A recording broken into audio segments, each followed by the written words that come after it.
Hi friends, welcome back to my channel. If you are new here, I'm Brooklyn. I'm so glad you got to click on today's video. Today I have a very exciting video for you. This is going to be an in-depth review video on the EDENS series by Devney Perry. This video will be completely spoiler free, so if you're just looking for more info on it before you start the series, this is the video for you. I started and finished this series last month. I listened to it on audio, so I don't have the physical copies with me, but I absolutely loved it. If you like small town romances, beautiful found family that literally makes you emotional, and very heartwarming romance reads, you will love this series. This series obviously follows the Eden family, which consists of 6 siblings. There's 3 boys and 3 girls, and it takes place in a small town in Montana called Quincy. I did mention this series in my fall book recommendations video because it does take place in such a small, cozy town, and it's just perfect fall vibes. Griffin, Knox, Talia, Eloise, Lila, and Mateo are the siblings. Their family is very well known in Quincy because their great-great-grandfather founded the town. Now that you kind of know the setting, the characters, and a little backstory, let's jump into each book.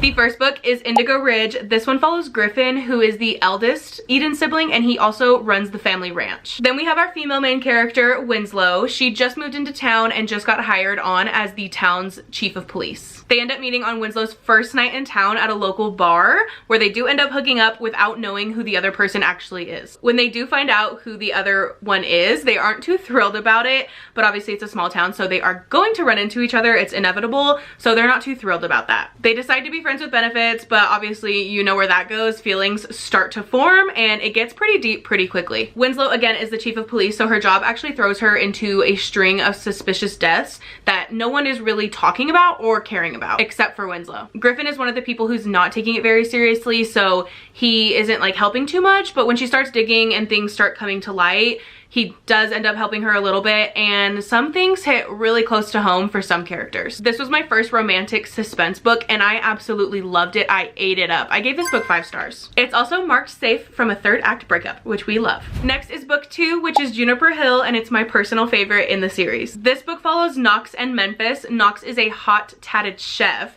and Memphis is a single mom to her little boy, Drake, who is just looking for a fresh start. Memphis does not have the best family situation. Her family actually sucks. So when she gets the chance to start over, she obviously takes it, and she drives to Quincy with her son, and she starts working at the Eloise Hotel, which is ran by Knox's sister, Eloise. Again, Quincy is a very small town, so when Memphis can't find a place to live, Eloise actually offers her a room on Knox's property. Knox also works as a chef at the Eloise Hotel, so it's a lot of forced proximity, home and at work. And then from there, we just get the perfect slow burn, sweetest love story ever. Also get to see a lot of Knox with Memphis's son Drake, which obviously just makes you swoon. This was such a comforting, emotional, heartfelt read. I cried a few times when I was reading this, no shame at all. It takes a different route at the end too. There's quite a dramatic, like, 3rd act as well, which I wasn't expecting, but I did not hate it at all. I rated this one 6 stars, and it did officially make my favorite books of all time list. Okay, I have to like crack my knuckles for this next one because I unfortunately have to talk about book 3, Garnet Flats. I feel like this book, specifically the MMC, literally triggers my fight or flight. But it's fine, I'll talk about it I guess, but I'm gonna try and make it quick. Honestly, I might talk about this one the most because I do not like it at all, and I just have a lot of points for it, I guess. This book follows Talia Eden, who is a nurse, and Foster Madden, who is a professional MMA fighter. They were in a very serious relationship when they were younger, and then, this is not a spoiler by the way because it's on the back of the book, but then he ends up marrying her best friend.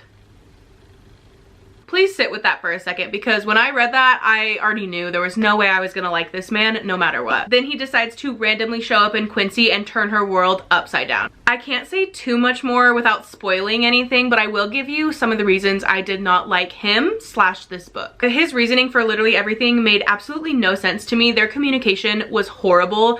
Communication on both parts, but especially his, would have fixed like everything. He did not grovel enough in my eyes at all. He literally shows up 7 years later expecting them just to like get back together, and it like made me so angry. I had extremely high hopes for Talia. I really liked her in the other books. I was super excited for her book, and I still really like her, but she took him back like way too fast.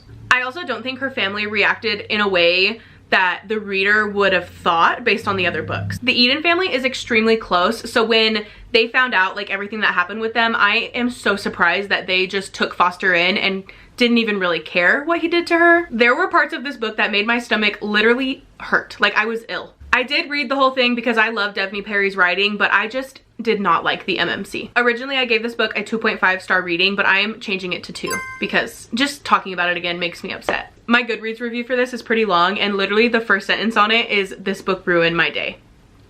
Yep. I still stand by that. Thank God that's over. We are on to book 4, which is Jasper Vale, which follows Eloise and Jasper. Eloise runs the Eloise Hotel in town. We actually meet Jasper in book 3 because he is Foster's best friend and trainer. This book starts as a drunken marriage in Vegas, which turns into a marriage of convenience. I liked this book, but I did not love this book. Jasper and Eloise are completely different characters. Eloise is very put together, always knows what's going on, knows what she's doing. And Jasper is like a chaotic, carefree man-child. I forgot about this, but he also has the weirdest relationship with his ex-girlfriend, and it's talked about so much in this book, and it's like pretty relevant until chapter 20. So that's one thing I didn't really enjoy. I do really like Eloise though, so it was fun for her to find someone who kind of brings her out of her shell and encourages her to stand up for herself. I gave this one 3.5 stars. Again, I liked it, I just didn't love it. Next up is book 5, Crimson River. This book follows Lila Eden, who runs Eden Coffee, which is the local coffee shop, and Vance, who is a investigator at a police station in Idaho. This book brings back the romantic suspense aspect too, which again, I love. Again, no spoilers because this is on the back of the book as well, but the book starts with Lila actually getting attacked one day while she's hiking. When the police and everyone start looking for the man who attacked her, they can't find her, and the case kind of goes cold. When Vance, again, who is in Idaho, hears this 911 call, he believes that this case and another case he's been working on are related. When they meet and she describes everything to him, he is like 99% sure they're related and that this is the same man he's been looking for, so he becomes determined to figure out this case. Again, I can't say too much about it without spoiling anything, but as they're working on the case together and he's asking her questions, they're obviously getting closer and a romantic relationship starts to form. This one is also very emotional and it's a little bit darker than the other ones as well. Also, if you like spice, ooh, yeah, this book's great. Had me giggling, kicking my feet. I was listening to the audio cleaning and I was like giggling to myself in the corner. I gave this book 5 stars. I loved it. I love their relationship. I genuinely really enjoyed it. Lastly, we have Sable Peak, which is the 6th book in the series. This one follows Mateo, who is the youngest brother in the EDENS family, and Vera, who has a very complicated past, and we meet her in book 5. Mateo is also a single dad. I can't say too much about Vera without spoiling book 5, but all you need to know for the setup of this book is she is currently living on the EDENS property and she is very close to the family. Vera has basically had a crush on Mateo since the second she laid eyes on him, but he has never reciprocated anything back or made her feel like he feels the same way. She was literally like a middle schooler with a crush,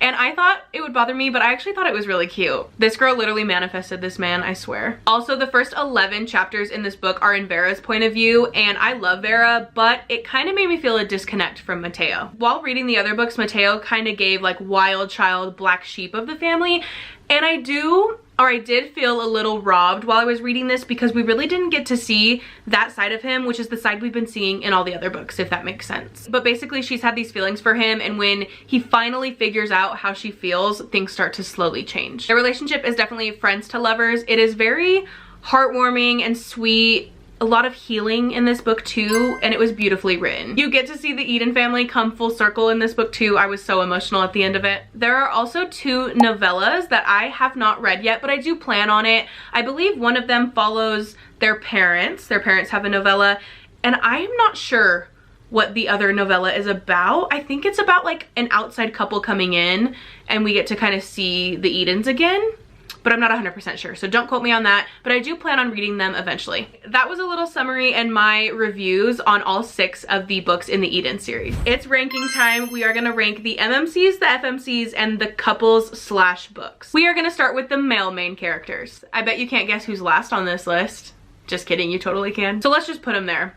In last place is Foster, because I don't like this man. I don't even want to put him on this list. Like, I feel like he doesn't even deserve that. 5th place is Jasper. I didn't hate Jasper, but again, I just thought he was kind of a man-child. 4th place is Mateo. I liked Mateo and everything. I just had that disconnect from him that I never really got closure on, so that's why he is in 4th place. 3rd place for me is Griffin. 2nd place is Vance. I love Vance. I think he is just perfect. He's patient, he's protective, He's supportive. I love him. First place is easily Knox. There is not one single thing wrong with that man. Next is the FMCs. I really liked all of the FMCs in this series, so this was pretty hard to rank, but let's just get into it. My least favorite FMC in the series is Talia, which really pains me to put her in last place. I think maybe I expected too much of her from the previous books because, again, I really liked her, but I just needed her to stand up for herself a little bit more. She took that man back way too easily. Fifth place is Vera. Fourth place is Eloise. And third place is Winslow. Second place is Lila. First place is Memphis. Again, I'm not gonna explain those too much because, like I said, I do like all of the FMCs. This is just, if I had to rank them, this is how I would do it. Now I'm gonna rank the books / couples. I'm just gonna say the book name, and then that'll obviously be the couple who was in that book as well. Last place is Garnet Flats. I don't want to ever talk about this book ever again. Fifth place is Jasper Hill, and fourth place is Sable Peak. Third place is Indigo Ridge, second place is Crimson River, and first place is Juniper Hill. And that is it for my ranking / review for the EDENS series by Devney Perry. If you haven't read it already, I highly recommend checking it out and at least read the first two.